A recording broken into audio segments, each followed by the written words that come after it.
So as far as regular maintenance is concerned, if you're doing regular maintenance with a vacuum and the main area you're going to vacuum is the lowest point, which I'm assuming is here, and you get the vacuum in and really vacuum these smaller pebbles, then if you did that once a month, then that would delay how long it would take until you need to do a spring clean.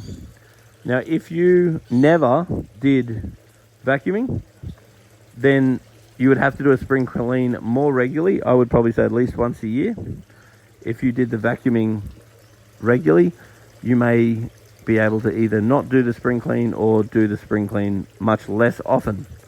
But basically what a spring clean would be, as far as this pond is concerned, is you would almost have to pull the rocks out, vacuum the pond, and literally put the rocks back in again. So that is not something that needs to be done with any regularity, but over the period of years and years, it is something that you need to be aware of, because what we're not wanting is the sediment to get too thick. And if you have fine sediment that's too thick, then the oxygen can't get into the fine sediment, and then instead of forming nitrifying bacteria, you can then form denitrifying bacteria in the form of anoxic bacteria, which are going to potentially produce hydrogen sulfide, which isn't too fun. So regular small maintenance is really the key. Okay, so as far as feeding is concerned, the first question is how much food, and the second question is what food. What food is very easy. I am very biased towards cold extruded or slow cooked foods. I don't like pressure cooked foods, because if it's pressure cooked and processed, then you only get an amount of the nutrients that was in the ingredients. If it is slow cooked or cold extruded, then at least you're getting the nutrients that are in the ingredients. So I'm very biased towards Danichi. I like Danichi color, and I like New Life Spectrum's probiotics. New Life Spectrum's probiotic food in this pond would be way worth the money. It is not the cheapest food, but you're going to feed a lot less of it because it is set at the absorption rate of the fish. So they don't need as much, and therefore they don't poo as much. And the probiotic food has a probiotic bacteria in the food, which means when the fish poo, the bacteria in the poo eats the poo. So therefore, you're ending up with a lot less solid waste. Now, due to the amount of leaves that this pond's going to cop, there's going to get some solid waste anyway. So that's just something to be aware of. And then how much food? What you're wanting to do is start with something such as what the fish eat in 30 seconds. And then try and make sure there's no food left after 30 seconds. And I'd probably do that in a pond like this. In winter, probably once a week. In summer, maybe 3 times a week, because their metabolism will slow right down in winter. So make sure they have plenty of body on the way into winter, and then you hardly feed them at all during winter. And remember, in a pond like this, they're going to get natural food as well. There's going to be natural food that just goes in there, whether they be tadpoles, whether they be mosquito larvae, whether they be whatever. They're going to have some of their own stuff to eat. But basically, over time, what you're doing is you're looking. If you're looking down on the fish and you're looking at gills, if it goes from their gills and then you've got a little bit of a belly and it goes down towards the tail, then I'm pretty happy. And if you notice from the gills, them going in, that's bad.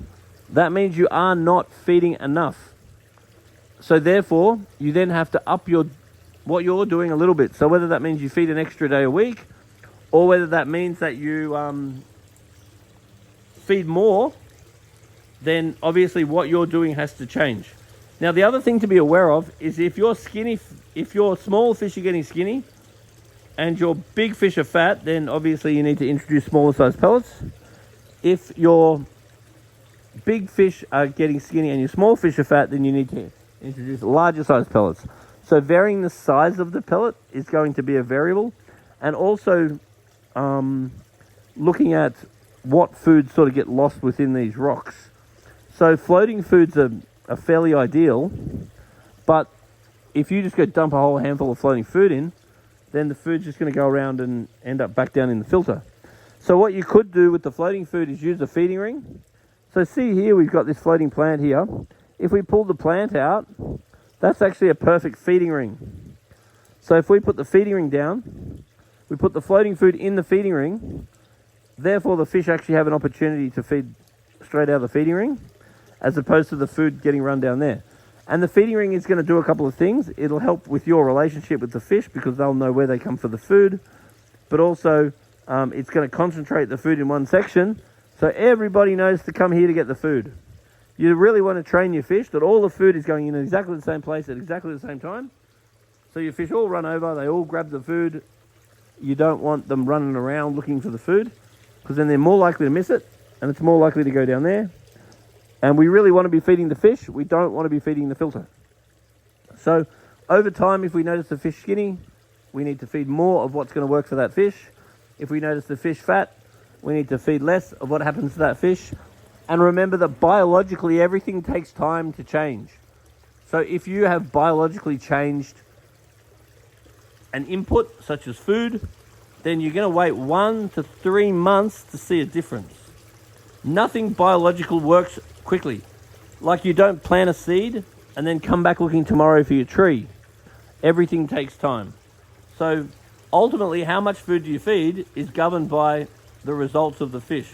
So these fish look very good, but I wouldn't want them any fatter than they are. So if you bring a video sample down to the shop on a regular basis, even a few times a year, we can look at the fish and comment on if they're too fat or too skin. So try and get us some good footage of the fish and just be very aware.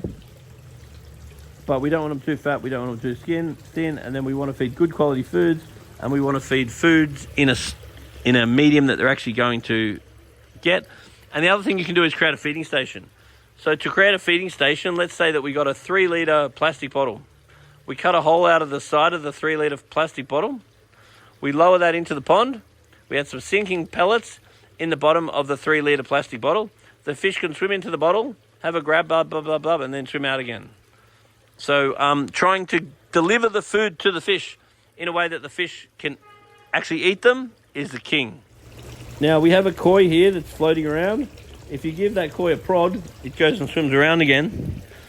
Now that's highly likely to just be a faulty swim bladder. So occasionally you do get fish with faulty swim bladders, especially the line-bred fish. Goldfish and koi would be the most prone to swim bladder issues. And the reason why that is that these fish are not bred for function. They're bred for their colour.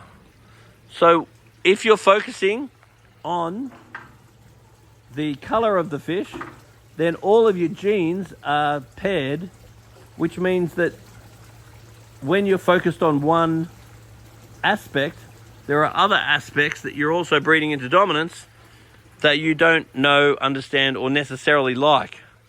So it is very common for line-bred fish, like goldfish and koi, to have swim bladder issues. Now, there's sort of nothing that you can really do. You can try feeding them a pea, you can try saltwater baths, you can try a whole lot of stuff, and if it's just bloating, it's possible you can fix it. But in this case, with this one, I would be betting that it's probably a swim bladder problem. So there's probably nothing you could do, and it really wasn't ever your fault. So as far as fish are concerned, you can't win them all, and you're probably not going to win this one. So don't take it personally. Such a cool pond. So if you're looking for a relaxing evening, pop down here, grab one of the prime seats, eat yourself some yummy Thai food, and come and say hello to the fishies. What else could you want?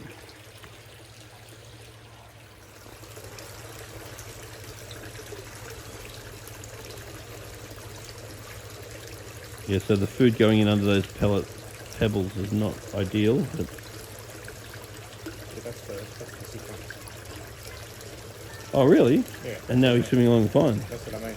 That's in there. Yeah, so you don't even notice when he's...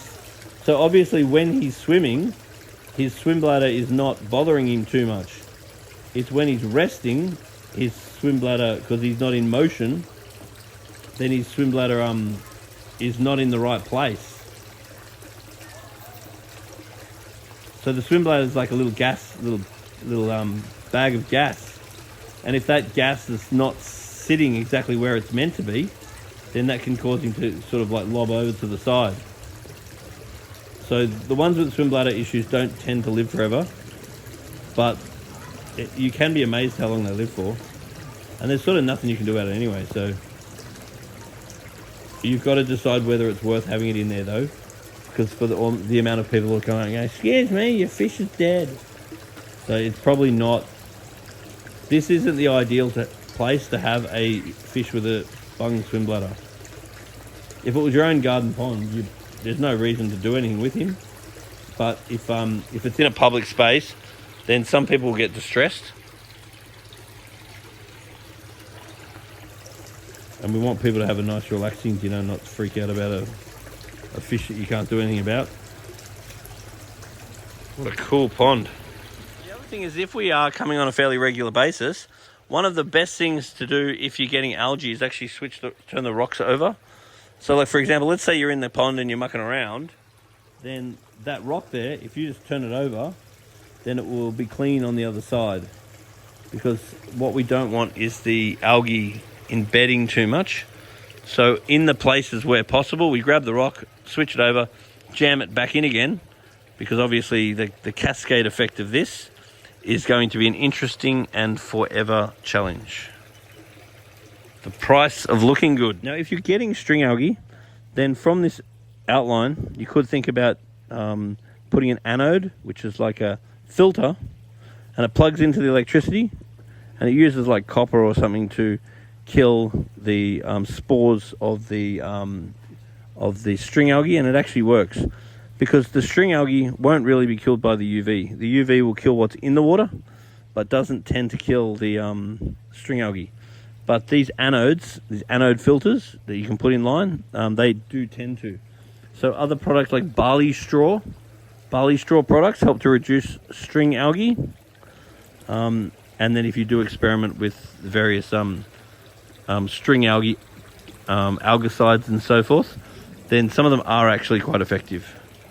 So experimenting with what you're doing to try and get a good result would be really great, because what we don't want to do is have it overrun by algae, because if you're overrun by algae, all the sediment will start to build up as the algae starts to die. So it's better to try and nip it in the butt. Easier said than done. And it will depend on how much sun this gets too.